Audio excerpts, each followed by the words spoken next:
Here we sit at a year, basically from when the pipeline ruptured, and we've made a lot of progress, and it makes sense that at 1 year, you sit down and assess where you're at, so how far you've come, and what you have left to do. For the data that has been collected over all of these months and sampled by ourselves, tested by the state, by state-approved labs, we have confirmation that there remains no ecological risk in the cove, in the channels, in the neighborhood.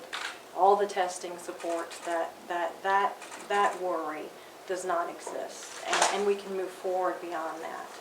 But what I will tell you is we're not done.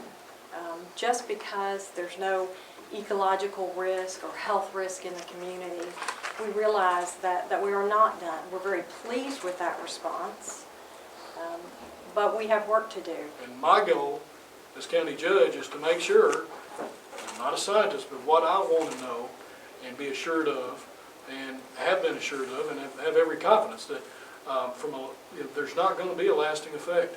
You can go eat fish out of that lake right now, much less a year down the road or 5 years down the road. Recently, the ADEQ approved our proposals. What they asked us to do was go look at a broad array of how you might approach the cove. We did that assessment, we presented it to the ADEQ, Game and Fish. They came back with questions. It's an iterative process, but they have approved our lead case, which is good for us and good for the community because we can continue to move forward. What we want to do is work to eliminate the sheening that's occurring in the cove. So in limited areas of the cove, we're still observing some sheening, and that's why you still see boom out there. And we're not going to leave that. We're not going to leave it. We're going to take appropriate action under the oversight of the ADEQ. As a city, we have dealt with a recession, flood, and an oil spill, but we have stayed strong as a community. Yes, 2013 was not the greatest year, but today I look forward to a great future for Mayflower. I think it is our desire to prove the integrity of the pipeline, and as we've said all along, we won't restart it unless we think we can do it safely and responsibly.